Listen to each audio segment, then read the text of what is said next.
It's important to keep the farm moving forward because it's multi-generational.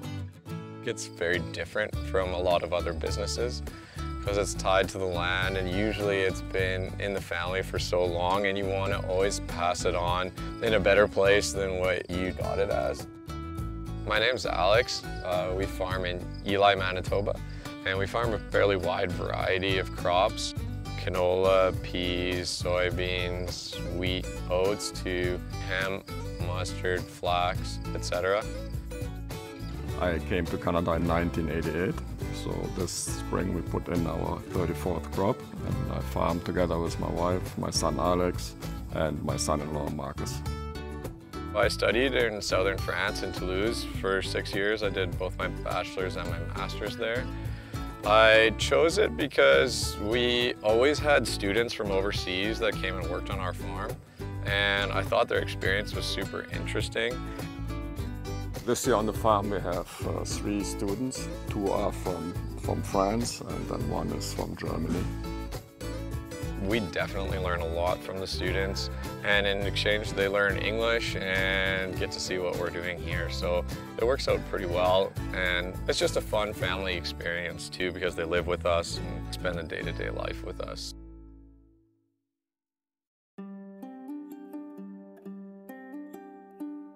Thinking global and acting local, I think, is always important because all of the market drivers are really coming from elsewhere. But it's important to think local because if all we do is export raw materials, we lose a lot of the potential to create extra jobs, create different opportunities locally here. The demand for pea-based protein has definitely gone up for a multitude of reasons. The first being plant-based alternatives to meat, and I think the second is also allergens. With the arrival of Rocket and Merit, these 2 companies having a huge demand pull, and it's always good to have local processing, specifically in Manitoba, because before when we had to ship to Saskatchewan for pea processing, then that wasn't economically viable, really not interesting. But now that picture changes completely. It's important in an environmental sense because we have a smaller carbon footprint if we're only hauling our grain within a 10-mile radius, and then it's getting used locally or nationally. As a grain farmer, you often become detached, I think, from your end market or your end consumer because all of our products have to be turned into other byproducts.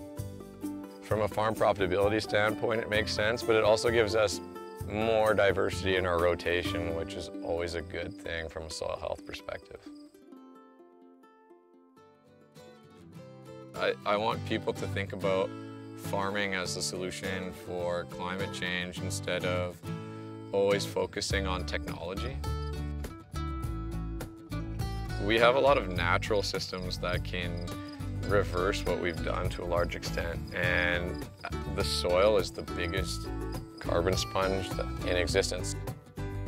I'm super enthusiastic about the future of agriculture in Manitoba because the new processing facilities here, so the new marketing possibilities. We're one of the leaders, I think, in a lot of this regenerative agriculture and trying to promote soil health and come up with new solutions to do that. Farming should be a #1 priority for consumers in terms of being able to fuel that change.